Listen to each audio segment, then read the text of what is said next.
Hi, I'm Mary Cross and welcome to the Building Bliss podcast. Today I'm very excited to have Katie Eckersley as my guest. Now, I met Katie through comedy, so it's one of those chats where I know a bit about her life, but actually I don't know that much about all the things that have happened to you. So I'm really interested to find out a bit more, because I think when you meet friends in later life, you don't always have a chance to get back right into childhood and all the things you've happened, do you? Yeah. So Katie is an intuitive life coach, which we'll get her to explain about in a minute. As I say, she's also a stand-up comedian, so hoping for an entertaining chat today. So welcome, Katie. Thank you. Thanks for having me.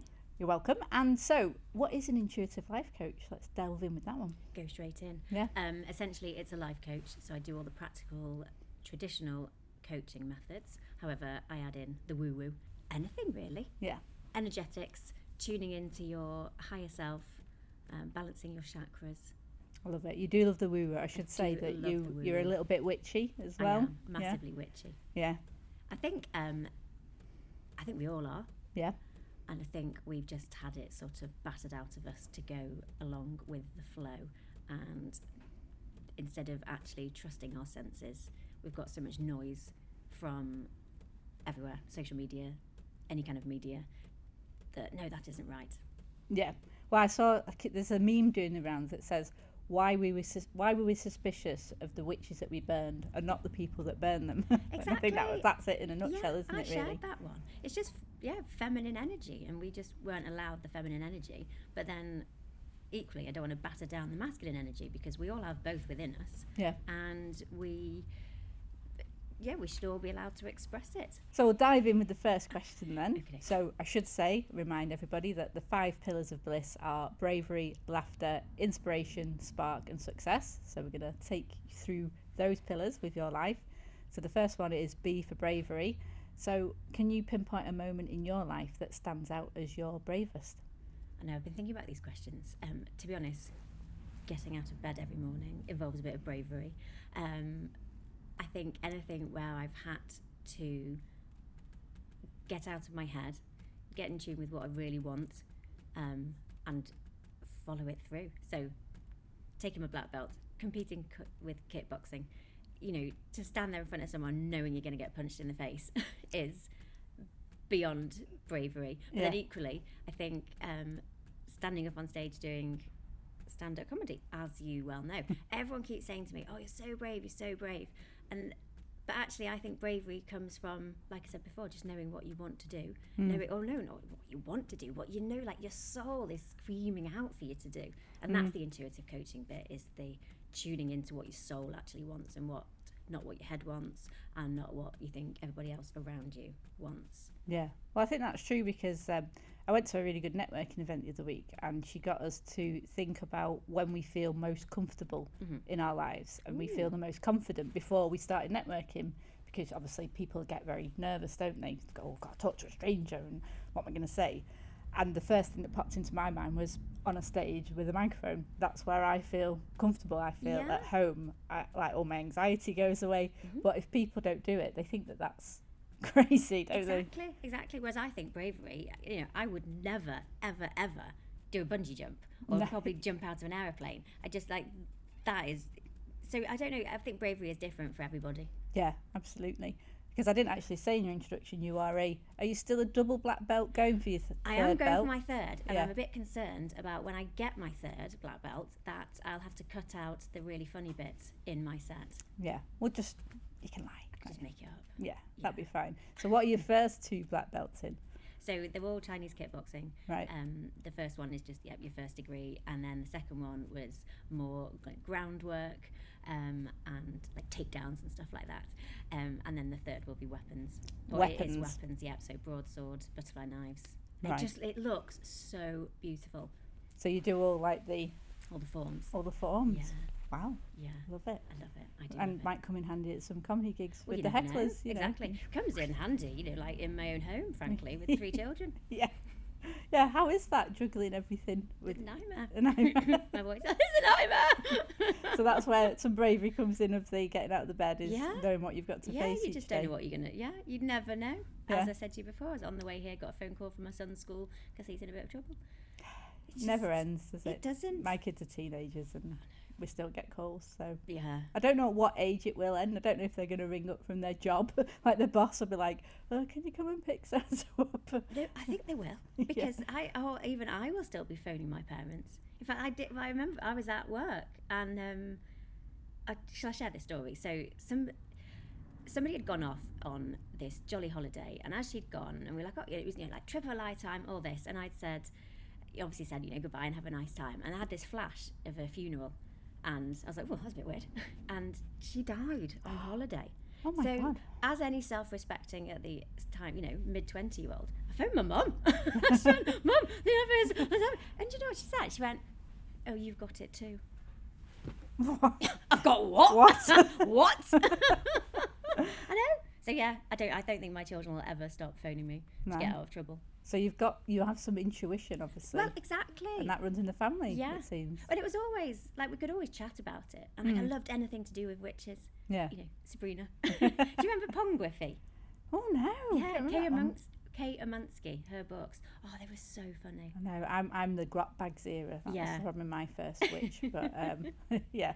And Sabrina, definitely. You're only a couple of years older than me. I know. Yeah, I remember grot bags as well. But yeah, I always loved it, and I loved everything like that. And my mum would talk about, she used to see, there was a chap sat in a chair at her sister's house that every time she went, he was there, and yeah, weird stuff like that. But it was always just kind of okay in our house. Like I said, but society just sort of, I don't know, you just kind of gets battered out of you. But that's one thing I will say about social media is it's been brilliant, because then you do find your community of the woo-woo people, which is how I then got into coaching. Right. Well, I was going to ask you that, because obviously you haven't been a coach all your life. Not at all. So what made you become a life coach? Was there some big life change that happened, or what got you into it? Well, yeah, that's like you say, I haven't always been a life coach. If you'd sat me down, probably even in my other job, pre-children, we're like, yeah, one day you'll tell people how to live their lives. And I'm like, really? Look at this. So I had way too many children, although I was only on my second at this point. I had total meltdown, and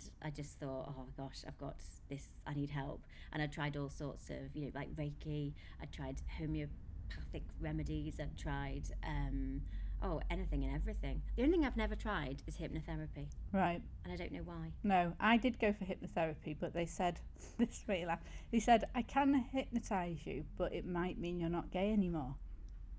And I was like, I'm not sure that's true. So, what? I know, isn't that the weirdest thing you've ever heard? So I was like, you're all right, I'll stick with my gayness and cope with everything else, thanks. So, yeah. Did they elaborate? I don't know. Well, obviously everything's always your mum's fault, isn't it? Even with the hypnotherapy. But yeah, that was what he said. And I think at the time I was very young. I was suffering from bad anxiety, lost my confidence with some things that had happened at work, which is why I'd went. And yeah, that's what he said to me. And I was like, nah, you're all right. I'll stay as I am. But yeah. I should look into it. I don't know whether, because to me, people are born with the sexuality that they are, and it is a spectrum. Yeah, it changes over life. Yeah, but yeah, I just thought it was a really odd thing, so I've stayed away from it. I've been hypnotised like at student unions and that kind of thing, when they come round and do it. But yeah, but we digress. You were saying about. I've got so many questions. I know. We'll do a spin-off episode. We're gonna have to. Yeah. So my question was, how did I become a life coach? So you tried everything. Yeah. I tried everything, and then I saw an advert. In fact, no, there was a chance discussion at a playgroup once about this other lady that I was chatting to, and she'd been seeing this business coach, but she was also a life coach. And so I looked her up on Instagram, and there was an advert for her workshop that said something along the lines of like, release your inner woo-woo. And I thought, yes. So you were always woo-woo? I was always woo-woo, but kind of like low-key woo-woo, didn't really sort of necessarily admit it. Embrace it. Yeah, just didn't really not even understand it. I don't even know. Just sort of, it was just there, but I was also miserable with the job I was doing. But equally, I wanted to get into professional sports, and I got into professional sports, and I was like, this is really shit. Sometimes your dream isn't what you think it's going to be when you get it. I really struggled with that, and I had the debilitating migraines, just daily migraines. And I look back now, and I just used to like trudge into work, and some days I'd even wear a certain pair of shoes because they made like the least noise on the carpet because of my head. I just think, what was I doing?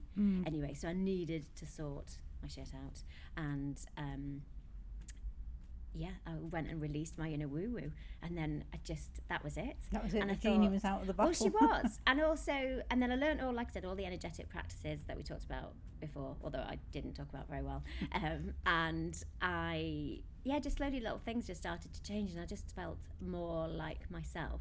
I thought, oh, this is great. And then we were chatting one day about, because basically I went in and said, I want more money and I want more sex. State your objectives. Absolutely. Yeah. Said, this is why I'm here. I invested an insane amount of money in this woman's course. It was a one-to-one transformational year. Yeah. And I just thought, I've got to do this. I've tried everything. Yeah. And when we were chatting one day about what I could do business-wise, and it was like, go back to marketing, I do the tropic skincare, could I really go in with that? I love styling, could I do that? I was chatting away, and I put my pen down and said, do you know, I'd really love to do stand-up comedy. I did it, and carried on. And then I think it was that evening, I had an email in my inbox. I think it must have been from the Lowry, and it advertised, and it had Jane's course on it, so the Write Your Own Comedy. And I thought, oh, give that a go.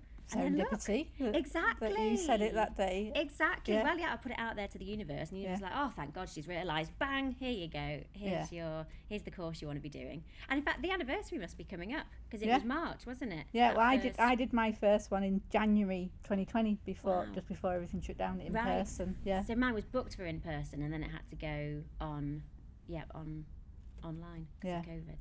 And I just thought, if I can go from how I felt from, I would say, from probably birth, looking back, and if I can change, like I said, if I can change my life, but without having to throw it all away and go and live on a beach in Bali, then anyone can. So I thought, right.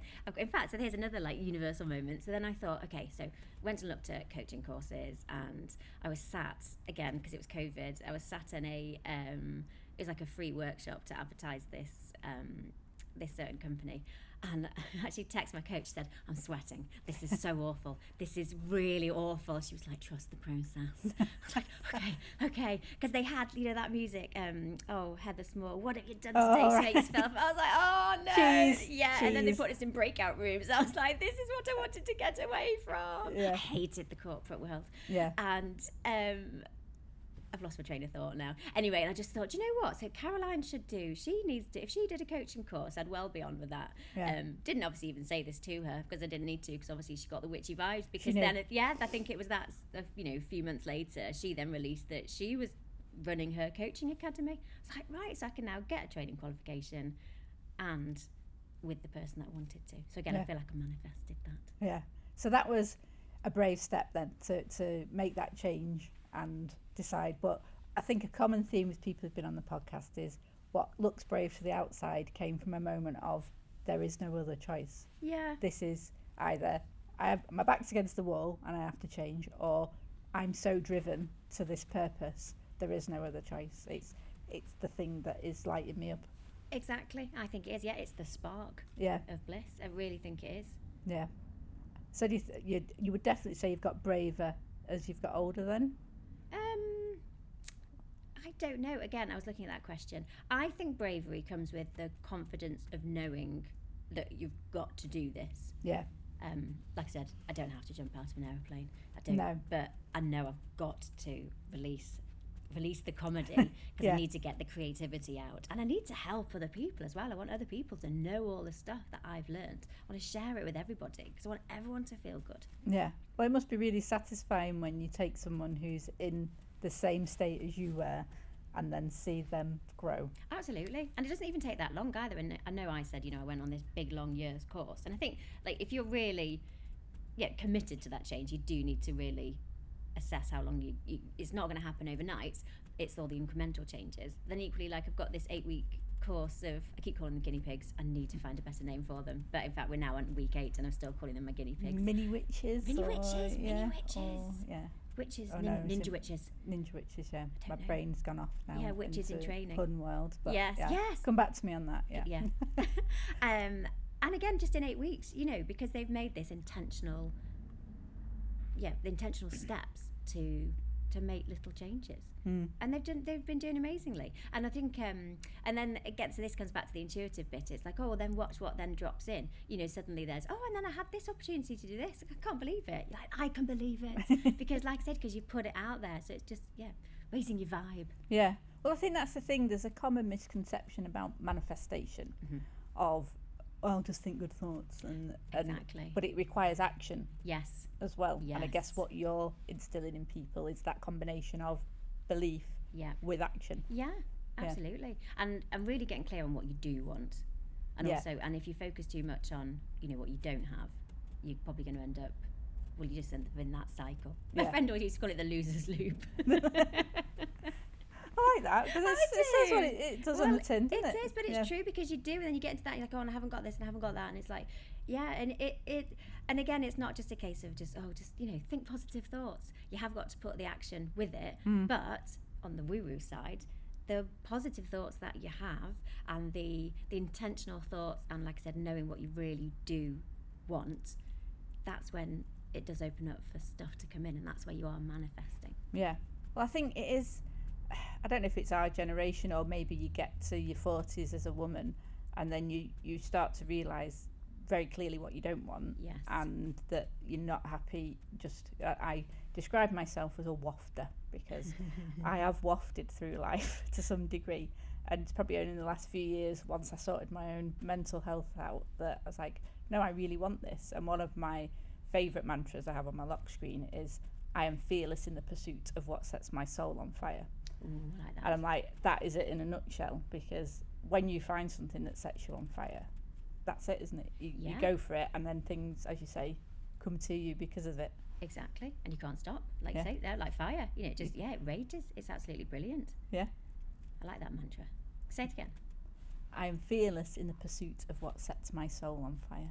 That's brilliant. Fearless. Yeah, I like that. Good rules to live by. Yeah. And ties in with the bravery as well. Absolutely. Well, yes. Yeah. But bravery really comes from knowing what you want. Yeah. I think that's the step that people miss out. It's like, oh, I couldn't do that. Well, you know, like we just said, you can if you really want it. Yeah. So perhaps you don't actually really want it. But then again, there's so much noise from the world of what you may or may not want. Yeah. You just got to go within. Like I said, get out of your head, sink into your heart. What is it that you actually want? Yeah. And I think that is a problem, as good as social media is for some things, the noise that social media creates. Like sometimes if you're scrolling through Instagram with the sound on the videos, and it just goes from one person speaking to the next, and it's overwhelming, and I'm like, whoa. Yeah, it's too much. You've got to sort of tune out and be a bit selective, haven't you? Absolutely. Well, I see it with the kids. You know, if they've been on the screen for 10, 15 minutes, they're wired. Because it's the same hit centre, isn't it? It's like crack. Well, especially with like TikTok, which is like almost the 7-second attention span. Yeah. Oh, is it 7? I thought it was 3. You have to catch them within 3, don't you? But then it's just watch. a constant. Yeah. It's awful. Yeah. It is awful. And like Steve Jobs never had technology in the house, did he? No. Didn't let his own kids have an iPad. What does that tell you? That's typical, isn't it? Yeah. Moving on to laughter then, we've touched on it a bit there with you saying about your passion to be a stand-up comedian. So how did that just pop into your head when you started doing your life coaching? Was that something that had always been in the back of your mind? It had, but not to the point. More in that I loved watching it. I mean, as a kid, I would always be watching it. I had Video Plus to set the video for Whose Line Is It Anyway and stuff like that. And I've always respected them. I've always thought, wow, to be able to make a room full of people laugh, I think is just brilliant. However, now on reflection, I'm like, does that come from external validation, or is it because I like to give the gift of laughter? I'm telling myself I like to give people the gift of laughter. Yeah. Which I do, actually, because I love being in the audience. I love to laugh. Yeah. And I've now got that song in my head from Mary Poppins, isn't it? And so, yeah, I suppose it did just fall in. I'd always kind of thought of it. I think I'd seen, there was something else that had happened. There was a course I'd seen. That was it, Feeling Funny Mums, and it was for mums who'd had post-natal mental health issues. I thought, that was great. Then it involved having to get to Liverpool, and it was like, again, it was, I suppose, me putting my own blocks in the way. Yeah. Equally, divine timing, it wasn't the right timing, because then I wouldn't have done Jane's course and wouldn't have met all of you lots. Yeah. I always loved it. And then again, going back to visions, I did have, when I first started at my proper job, there was a Bruce Springsteen concert there, and I was stood kind of to the side of in the exec boxes to the side of the stage, and I just remember thinking, look at that, there were 50,000 people just in awe of this man, and I just thought, wow, I thought that is, I just loved it. But then I sort of laughed at myself because I was like, well, you can't sing a note, so you're never going to be Bruce Springsteen. Yeah. And then I kind of get it now. I'm like, oh right, the comedy. I'm not saying, I mean, who knows? I'd love to get to big, sell out arena tour. Yeah, well, even when you do some of the bigger gigs, right, where there's 100, 150 people, it is a real buzz, isn't it? Exactly. But I always remember that moment, and I look back on that now, I'm like, right, that was one of those moments where you're in something and you are somewhere, and it has like a meaning. But a lot of the time with these universal messages, you don't know until after. No, it's only when you get to the later point that you go, exactly. Makes sense now. Like I always wonder, well, is comedy, because I am going to go on and on and on. As you know, I want to be famous enough to be on Strictly. Yeah, that's your end goal, isn't it? That is the goal. In fact, there's a question later, isn't there, about success. Success is Strictly. Right. Love that. But then I think, I'm just in, where will it take me? So like I said, it's not necessarily that I have to be on stage. Yeah, it could go anywhere. Mm. So was laughter important to you growing up then? And were you a funny person? Obviously. As a child, obviously, yeah. I like to think so. Yeah. I was, yeah. My brother is one of the funniest people I know. Like my best friends, just, hilarious. Yeah, we were always laughing. Although there's this one girl at school I just couldn't get on with. And it took me ages to realise she had no sense of humour. Right. Nothing. Void. Yeah. She wasn't a bad person. And then I saw her years later at a wedding. And, as a grown-up, I was like, oh, okay, try and chat. And I thought, no, nothing. Still the same? Nothing. Yeah. Yeah, really weird. And that fact, because her dad, I always really liked her dad because he was hilarious. Well, that's unusual, because normally you pick up, don't you, from your family? Exactly. Yeah. Yeah. Because that's something that I think we've both discovered perhaps through comedy, is that most comedians are a little bit crazy. A little bit. I think I've been keeping a lid on it so far. Yeah.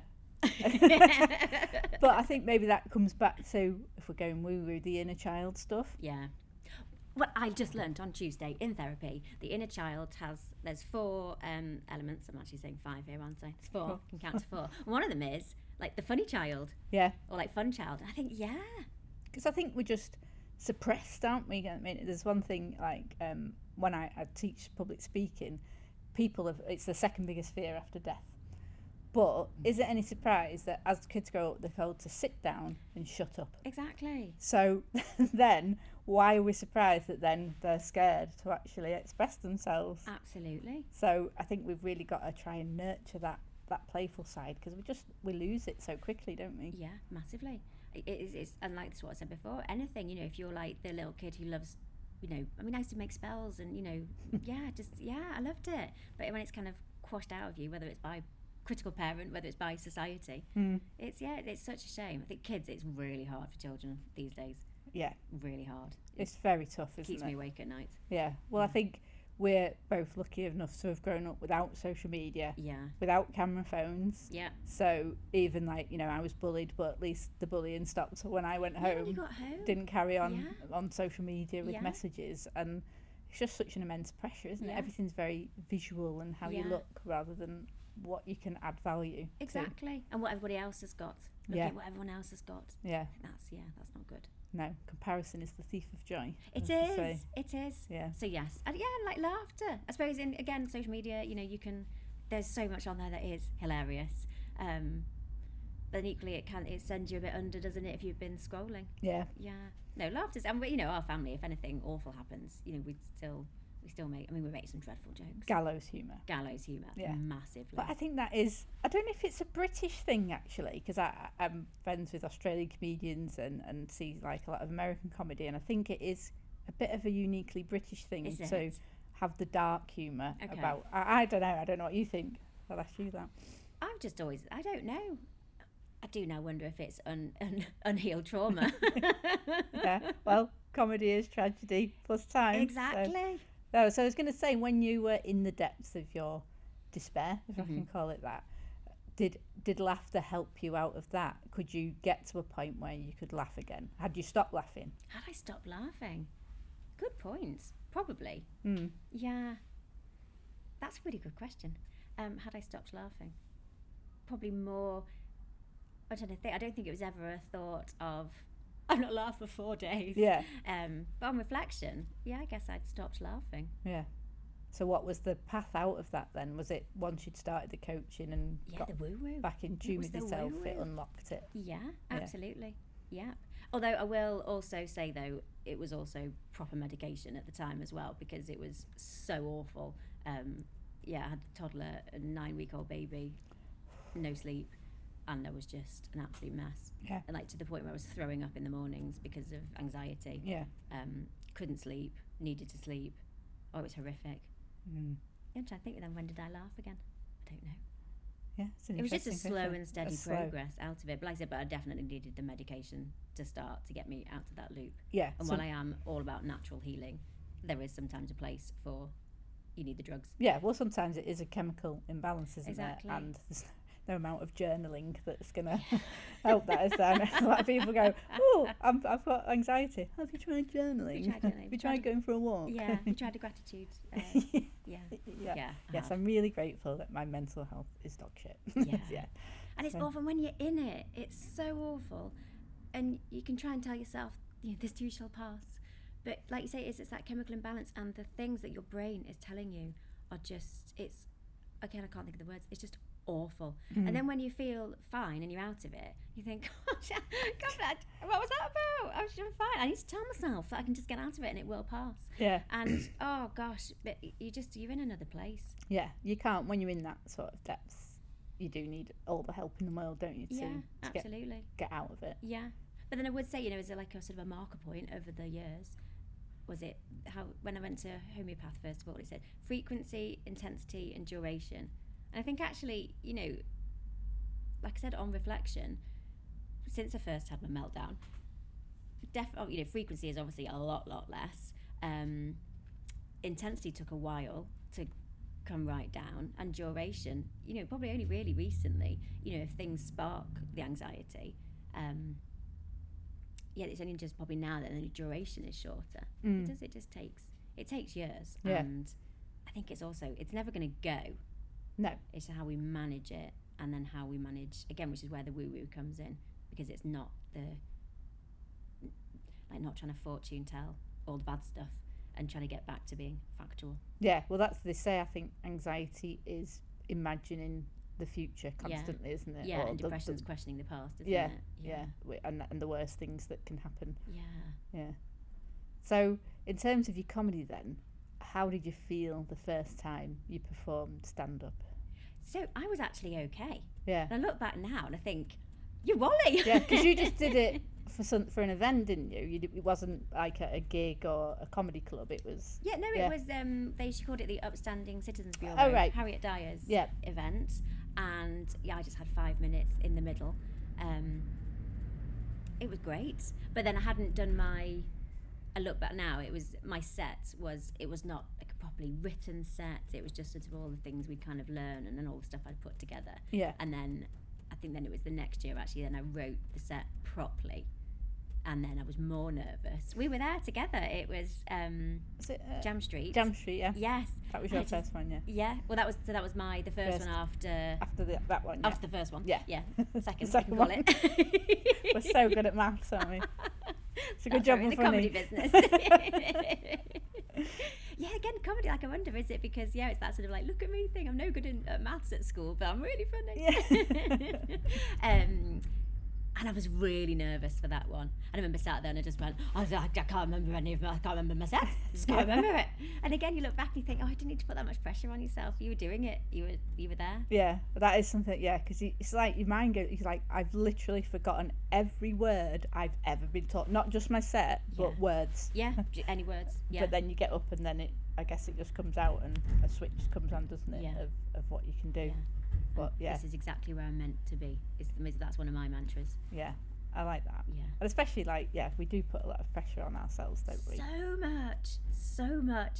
I think I have to remind myself that comedy's meant to be fun. Yes. Because you can get very caught up in the whole professionalism of it, and not necessarily saying we're going to be, you know, household names in comedy. We're doing it because strictly. Strictly, yeah, obviously. But, you know, we're doing it because it's meant to be fun and it gives us joy and laughter and healing. So. And it's releasing the creativity, it's releasing whatever's stagnant in there that helps with the happiness. But it is. But again, that comes from wanting to be so good at stuff. Yeah. Doesn't it? And if you want to do something, we want to do it properly. Yeah. Well, that's what I think. I've said it a few times, that comedy is probably one of the few things you can only learn by doing it. Yes. In front of people. Yes. Like you can practice all you want at home, but until you stood in front of an audience, that's not actually doing it, and you are going to be crap. When you start, aren't you? There's going to be days where it just doesn't land, or you know, you've got to deal with hecklers or audience members, but you've just got to get better at it by doing it. Yeah. And I think that's also what I love about it. But crap, when you say crap, like crap compared to who? No, you're not. You're not crap. You're learning. And it's great that you're even up there and doing it. Yeah. Reframe, you see. Reframe. Telling you're a life coach. Yeah. We're getting free coaching here. We could do a live coaching session. That did remind me before, you were saying about, that comedy is supposed to be fun. And so then I can get a bit in my head of, but I want to be, I want to be on Strictly, so I want to be doing these gigs. But, real life is, I've got 74 children and husbands, dogs, just the one husband, just one dog, and and that's where I come back to divine timing will mean that the gigs I can do, and if I can't, so I used to really stress about that. I would stress then, I've let them. I mean, you were at a gig when I had to just say family emergency, I cannot get there tonight, and I just you feel awful. I've let them down. I'm letting the audience down. I'm letting my fellow comedians down. Again, that's where that the inner critic, my self-talk has really changed. That's been one of the huge changes. I was going to ask you about your inner critic, because obviously you said that's what was in your voice, it was in your head at the dark times, so you obviously read at the Riot Act now. Yes. Well, like comedy, you give it a character, you give it a name, and you just tell it to be quiet. And that works for you. Seems to. I can try it myself, actually. So I'm very interested to ask you this. Okay. Have you got a favourite joke? I have, and this is one from when I was really little. It's a several-parter, which I now learn is that I suppose it's the callback at the end. But this is what I think is really clever about humour, or about comedy, about what makes people laugh. And so it's the one about how do you fit 4 elephants in a mini. Well, 2 in the front, 2 in the back. That in itself quite funny. Because and then it's how do you know if there's an elephant in your fridge? Well, there's footprints in the butter. And then the joke goes on to how do you know if there's 2 elephants? There's 2 footprints, 3 footprints. How do you know if there's 4 elephants in your fridge? There's a mini on your driveway. I love that. I do. Yeah, it's funny. I think most people have told jokes that they remember from their childhood. Yes. Because they somehow lodge in your mind more, don't they? Yeah. And I think those funny little silly jokes that you don't really get them now, do you? No, you don't. No, and so I was talking about this with my eldest. She's now 14, and we used to love watching. Do you remember Giggle Biz? Yeah. So I mean, I think that is some classic humour. Some great stuff. It was, because our dog was in the field. He'd been chasing this hare, and then he'd come away from the hare, and then he was just wandering around, and the hare was behind him. You're like, Molly. And it was like we're searching for the rare panda, and he'd be stood like a light bulb. Rapids Johnson. Yeah. And do you remember Itchy Tights when he was... I love simple humour. Yeah, I've got to give it up for CBeebies and CBBC for actually producing content that parents enjoyed as well. Like Horrible Histories. Oh, they've got some of their writers, are really famous. They write other a lot of them have gone on to Ghosts, haven't they? And the actors in there as well. So absolutely gold. It is. So I love simple humour. And then now, my little boy has a joke book, and there's the one I've posted it before on Pancake Day about, waiter, will my pancake be long? No, it'll be round. Classic. Love exactly. It. Right, moving on to inspiration then. Okay. Who or what gives you your inspiration? Again, I've been thinking about this. Yeah, when I get sent a list of questions, it's never just, I go deep. I will think of this, and I will think about this for about a week, and I probably still won't come up with an answer. No, I like that. Okay, overthinker. Yeah. So I don't have any particular. It's just like my mom. She's just such an inspiration. She'd be mortified if I said that.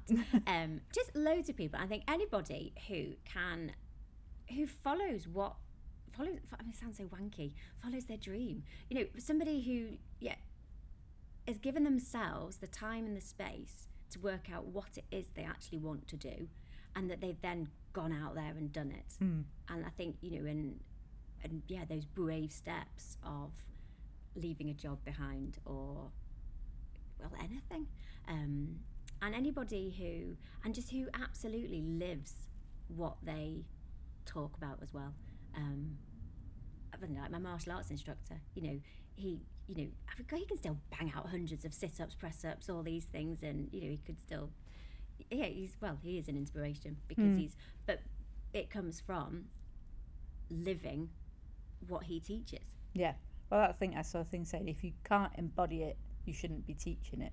Yes. Because there's a lot of people out there, especially in the wellness content field, who are pumping out all these platitudes, but they're not actually living their life in accordance with those principles. Exactly. So there's a disconnect, isn't there?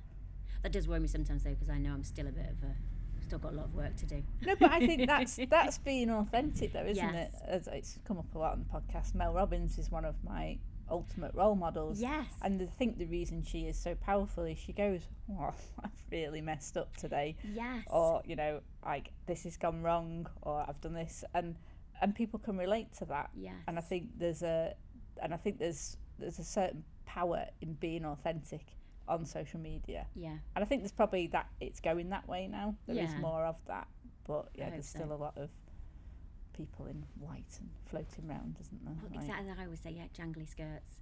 You don't. So when I did my Reiki tuning, I thought, what do I wear? Like, do I need a jangly skirt? Do you need a jangly skirt and 16 bracelets? Exactly. Like I've got on? I've just got my watch. And no, I didn't need a jangly skirt. Equally, I did go in my jeans and I felt like I was in a power suit compared to everyone else in their yoga leggings. Right. But it doesn't matter. Yeah. That was my journey. Mel Robbins, I love Mel Robbins. She's really honest as well. Yeah. And also, she's still married. She's a successful woman and she's still married. I think there are so many. I'm like, how do you be a successful woman and remain married? It seems to be tricky. Definitely. Yeah, well, I think she's talked a lot about that, about their difficulties. Well, and that she's open about them having counselling. Yeah, I think she's amazing. She was one of my people actually when you talked about inspiration, because I thought, do I need like a famous person? So I think, and then like Karen Brady. Yeah. A woman, young, in the boardroom of professional sports. Again, I know I've stood in the long room of Lords, and even this was 20. What year are we in? 2024. I don't even know. Yes, it would have been like 2004, 2005, and you still got funny looks. Yeah. And you're thinking, this is the early 2000s. This is insane. Yeah, that's not that long ago, is it? Because obviously I'm from a construction background. Yes, of course. So again, I would be perhaps in a networking event. There'd be 5 women out of 100 there, exactly. And some men would actually ignore you. Yeah. Like, I've had my hand held out to shake someone's hand, and they've not even shook my hand. Isn't it outrageous? So, how was that being in that male-dominated environment? Well, I've just realised I've got a cracker of a story. One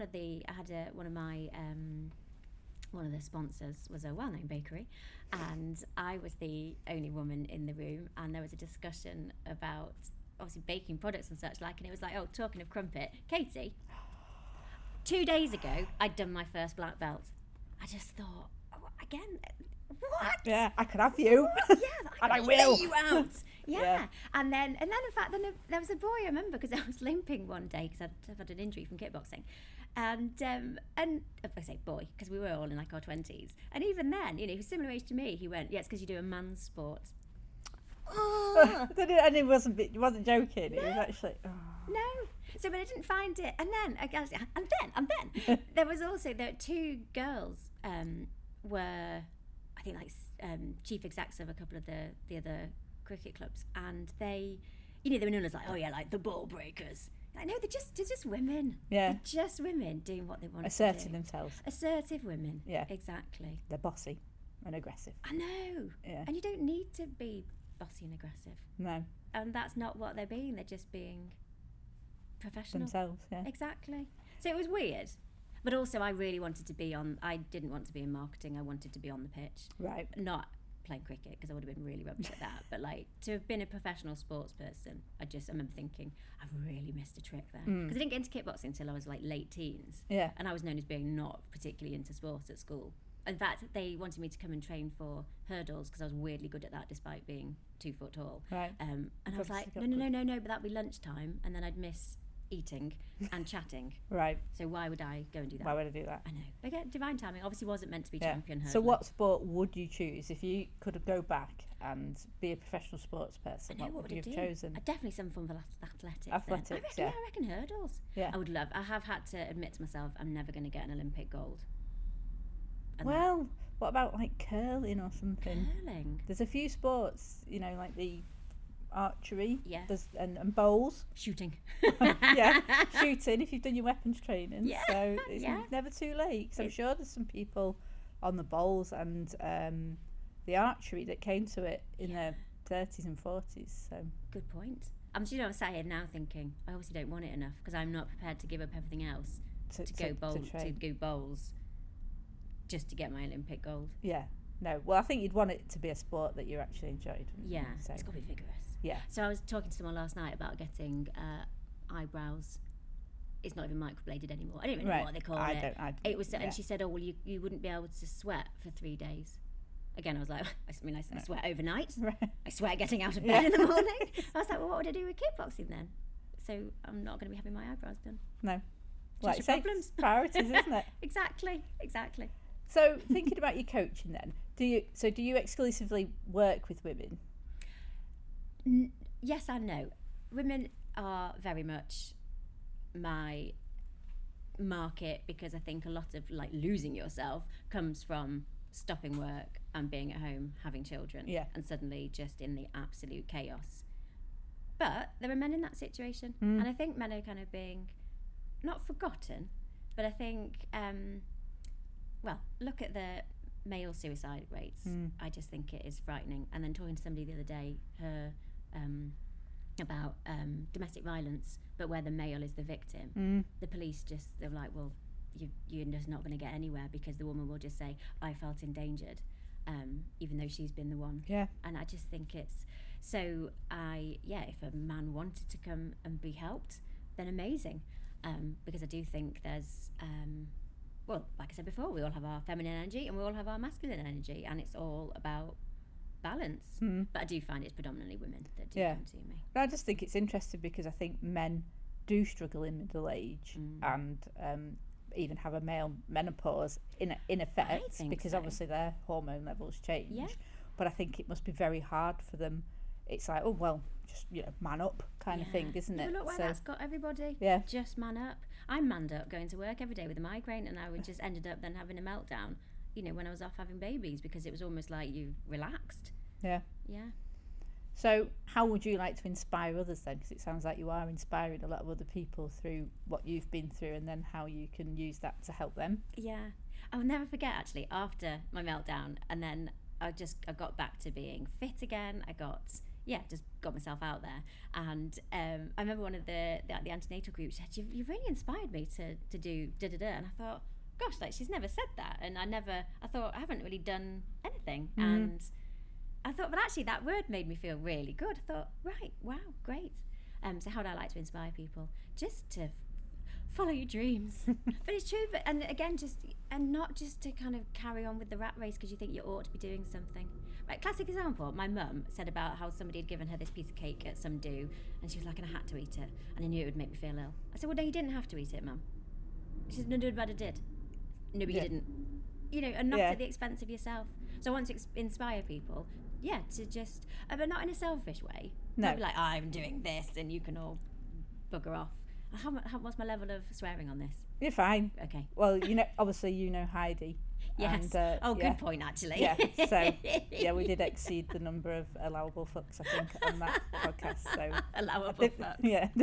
They've all been rated as explicit, I think, apart from one. So that's excellent. Anyway, so like I said, it's not a selfish thing. It's just, giving yourself the time and the space and not doing things because you think you should, because you think someone else thinks you should. What's actually coming from you. Yeah. And also, like I said, if I can go from being totally in pieces, crying at my kitchen table, then to stand-up comedy, albeit over a few years, then I think anybody can achieve anything. Yeah.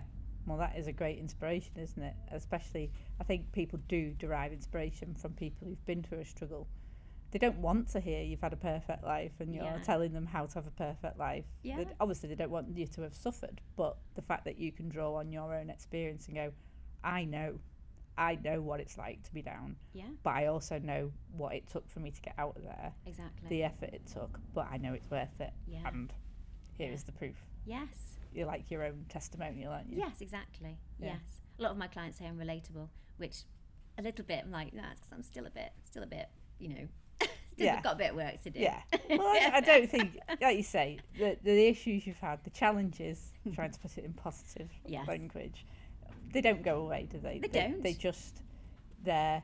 They just go to school 9 till 3, and then they come home again. And then they come home again. Sorry, I interrupted you there. No, but I think it's just one of my other coaches said it's like you can put them in a room, close the door, and you might look in occasionally and go, yeah, they're all still there, but they're behaving. But I don't need to keep opening that door, and I don't need to live in that room. Yes. So, you know, and that gives you the inspiration to live then, doesn't it? That's brilliant. Yeah. So, moving on to Spark. Yep. So, there's been a lot of crossover, I think, with inspiration and Spark from the guests I've had so far. So, well, I'll let you define it yourself, but for me, Spark is like your daily spark in terms of what gets you out of bed, as you've said, requires bravery. My children. Yeah. So where do you find your spark on a daily basis? A daily basis. Caffeine. No, so I think I was probably the same before this podcast, thinking about spark. So I think we all have that fire within. Again, it's all electricity, isn't it? See, again, it's all electricity, and this is why we are in tune with the universe. Yeah. I digress. It's on a elemental level, isn't it? Exactly. Yeah. And so my daily spark, I don't know, just life itself, because you never know what is around the corner, and if you are on that path of following what you want to do, then good things will come in. And do your clients give you spark? Oh yeah. Yeah. Yeah, seeing I always tell my children off for using the word like in the middle, so I had to stop my own brain there from going, yeah, it's like. Yes, my clients, I think I mentioned it before, even within say 8 weeks of my last guinea pigs, I've seen just those little changes that they make just leads to such big things. And in fact, and then I had a client last year who all she did was get her piano out of the shed and put it in her living room. So it meant she was playing the piano again. And then a few months later, she sent me something. So, just had some album artwork done. Like, yes! It's amazing. One small step. That's one of my favourite phrases, is you're only 20 seconds away from changing your life with one decision. Ooh. And that's small. You might, at the point she did that, she probably never would have thought, well, now I'm going to be producing an album. Exactly.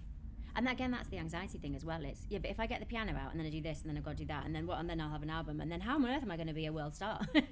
With this, like whoa. It's an insight into my brain there. You just, it's step by step. And again, incremental changes. Just, small habits each day, and really making your decisions on, right, is this towards what lights me up, what my spark is, or is it away from it? If it's taking you towards it, go for it. If it's taking you away from it, you don't do it. Yeah, and I think so many people do get bogged down in the end result, don't they? But I think that society in general is like, we'll come on to success, but if you do something, it's always about the outcome and the end goal and not the journey, whereas the journey is actually what gives you the spark, isn't it? Exactly. Yeah. So in terms of comedy spark then, you draw a lot from your personal life. You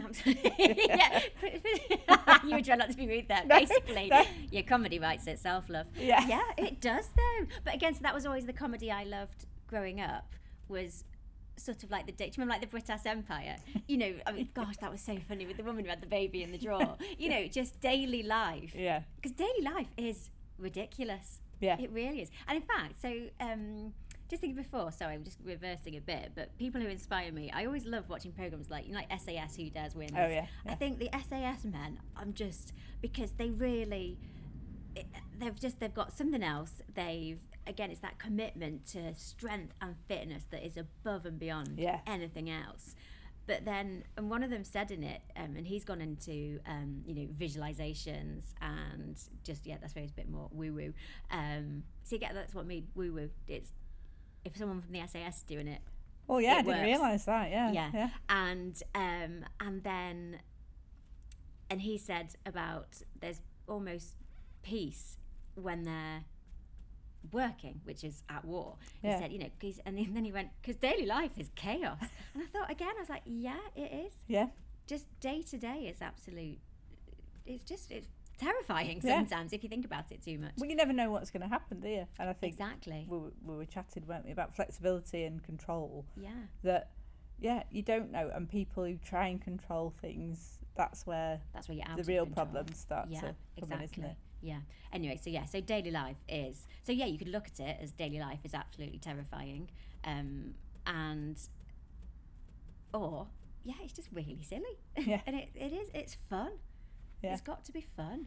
And it's good to sort of, when you do that as part of your comedy, everyone in the audience will go, oh yeah. Yeah, relatable comedy. Again, relatable. I do like that word. I do, as a comedian, I do want to be relatable, which I do worry about, though, with my accent, because all of you rip me to shreds about being from Cheshire. Yes. And I think, how relatable actually am I? Well, I must confess that Katie does get an awful lot of ribbing from the comedy community, which you're in, because of her Cheshire housewife status. And I think you've got a new tagline in your bio now, haven't you, of the most misunderstood Cheshire housewife. Yeah. Well, you made that up. I thought it was absolutely brilliant. Yeah, you wrote that. It is. It's true. It's true. I'm just normal. Yeah, but I think that again. It comes back to preconceptions, doesn't it? Exactly. Of never judge a book by its cover. Exactly. Yeah. But we do judge books by covers. Yes, we do. But my life is fairly ridiculous with. Like I said, just 3 children. I've just got 3 children, 2 of which are neurodiverse, which does add to the comedy value. Yeah. But just daily life. I can't put it any different to that. No. And when you were in your depths and climbing out, what little things were your sparks? Were there things that you suddenly thought, oh, I'm doing that now, so I've obviously moved on a little bit. Were there any little glimmers as you were climbing out of that? Again, I was sort of thinking short term. I suppose even just things like being able to cook a meal again, because my parents had to come over and cook meals. And in fact, my mum said one day I was washing the bottles, which she knew I was then feeling better. And I suppose just the glimmers. Did I get out and about? I've always sort of really forced myself just to keep going, which perhaps, like I said on reflection, wasn't the best thing, because I kept going for too long, and then that's why I had a meltdown. I suppose just daily life, just getting back into the normal things. Yeah. Well, I think that's been a theme of people who have had either illness or adversity, that they took a lot of the little things for granted. Absolutely. Like being able to stand in the shower and have a shower. Yes. Cook your own meal, make yourself a cup of tea, which to everybody who hasn't been in the darkness might think, well, what's that? It's nothing, but to you it's everything, isn't it? When you've not been able to do it. Yeah. It is. Oh, it's awful. It's like I say, it's soul destroying. There you go. There's that phrase again. Yeah. If your soul is in totally the wrong place, and you're so out of alignment, and it's frightening. But if I hadn't had it, I wouldn't have changed everything. Well, that's always an interesting question, isn't it? I think I ponder that a lot. Of would I take away all the, I won't say bad things, all the things that have happened to me? Yeah. And then you're like, well, no, because that would erase me as the person I am. Yes. And I guess now I feel I'm exactly where I need to be. Yeah, I'm exactly where I'm meant to be. Yeah. Yeah. So that brings us nicely onto success then. Yes. So how do you define success now? Inner peace. Inner peace. Yes. And that I would never have said that years ago. I would have said, it's private jets, not having to worry about anything. I suppose, not having to worry about anything comes with, and it's an inner calm. Yeah. Well, I think when you're younger, I think you think financial freedom is what will give you inner peace. Yeah. But sometimes while you look at people who are very wealthy and they've got no inner peace, have they? Exactly. It gives you choices, but sometimes choices can be quite stressful. Yeah, and then some people are like, well, I have to protect what I've got, Absolutely. or I want more and more and more. Yeah. And so they're never at peace. Absolutely. Yeah. However, I will say, when I was studying for all my GCSEs and things, I had a picture of an Aston Martin and this beautiful house. So again, I, not knowing it was visualisation, but I didn't know, because I just sat there and thought, if I don't revise, I only revised for 2 subjects that I knew that I would absolutely fail. The rest I just kind of thought, it'll be fine, I'll turn up on the day. So I revised those 2, managed to pass them. And, but yeah, I sat there thinking, if I do this, again, this is what we were taught as kids, go to school, work hard, get a good job, you'll be wealthy. That's bollocks. Do what you love. Do what you love, do it every day, and I think that's how you become wealthy. So I had these pictures to remind me, just crack on, Katie, otherwise you'll never get your Aston Martin.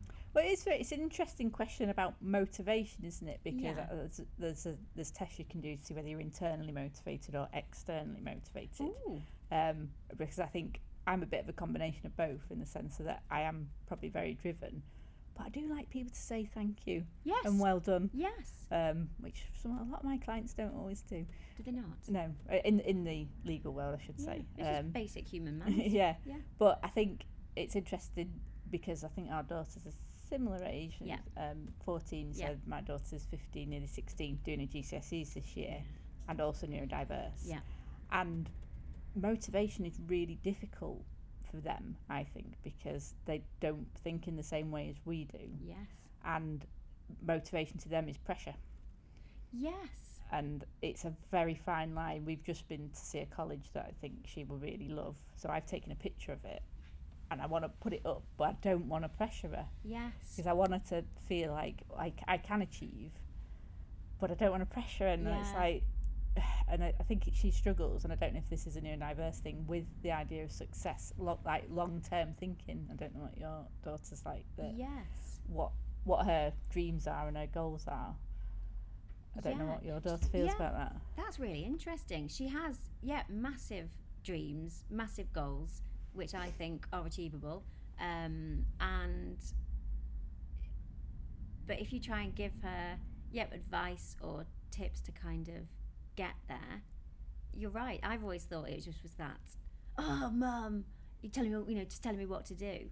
But actually, it's not. It's almost like it's another thing for the to-do list. And the to-do list, when you're neurodiverse, is very long. You have to break everything down into stages, don't you? If I said to her when she was little, right, can you go upstairs, get some socks and put them on? That's actually 3 things. Rather than just put your socks on.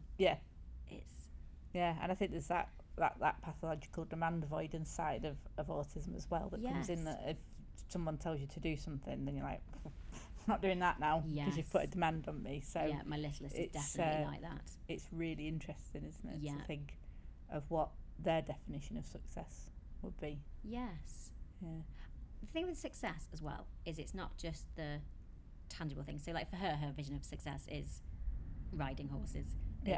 Professionally riding horses, owning all these horses, but it's not. And I've always said to her, how will you feel when you get there? So the success isn't necessarily like I've said about being on Strictly. That to me, I'm like, yes. And your face lights up when you say that. Again, I have so much respect for those people. They love dancing. They're so good at it. They show up every single day, doing what they love. And look at them. I think they are successful as well. I said, but not just because of the. Equally, I'm a magpie. I love the frocks. I love the makeup. No, success, it's about that feeling of how you get there. And again, that's how to bring your decisions day to day, and to remember your spark is, what do I want to feel when I get there? What am I not feeling now? Success is, that feeling of inner peace. Love that. Well, I think that's a perfect place to wrap that section up. Brilliant. So our final closing tradition is to ask you what your younger self would think if they could see you now. I know, I love that, rather than the other way around. I think, and again, I thought about this and I thought, can I say this? I think she'd think she's ace. And I think, if a little girl looking up at someone like me. But then it feels really icky for me to be talking about myself like this, which obviously means I've got some inner work to be doing still. I think she'd look at you and think, but you've got it all, but you've got loads of stuff, and what are you worrying about? Yeah, well, that's a good one, isn't it? What were you Yeah. worrying about? What are you worrying about? Because that's all you do, isn't it, Yeah. in life? But then I when think you're that younger. little person wanted to fortune tell, wanted to tell the future, and just wanted to know that it will all turn out all right. Yeah, Yeah. brilliant. Thank you.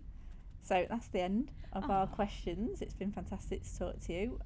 So where can people find you on social media? Yes. Yeah. Social media: Instagram, Katie Eckersley Coaching. My website, Katie-Eckersley, which I am thinking I should probably have not put my name in there because it seems tricky for people to pronounce, Right. as you well know at comedy gigs. Yes. Here's Katie Here's Katie Eccles Cakes. Yeah. Katie Eckersley. Yeah. I tend to do most stuff from Instagram, but you can join my mailing list, and then I do send out a newsletter. I try and do one weekly. Again, this is something I need to be more focused on. Yeah. Weekly Brilliant. newsletter. And any gigs coming up? Yes. Good question. Although yes, I'm guessing this might not go out until it's gone. But go on, tell us about that. Yeah. I've got Maura Jackson's one in May. I'm pretty sure it's May the 3rd. Right. And then what else have I got? Oh, do you know, again, terrible at actually remembering dates, and so I just have everything written down We'll on my cut that bit comedy out, calendar. that's fine. Yeah, you're gonna have to. Yeah, that's fine. It gets coming up. Yeah, loads. Yeah. Good. I'll share them on social media. Well, thanks for being on the podcast. Thank you for having me. It's been brilliant. You're a very good host, very professional. I like the structure of your questions. Oh, thanks. We might leave that bit in. Do. Yes, do leave that bit in. And if you don't, I'm now going to have a record that you haven't. Right. Okay. So it's got I to be in there. promise 'Cause, I'll leave that in. got to big yourself up. Thank you.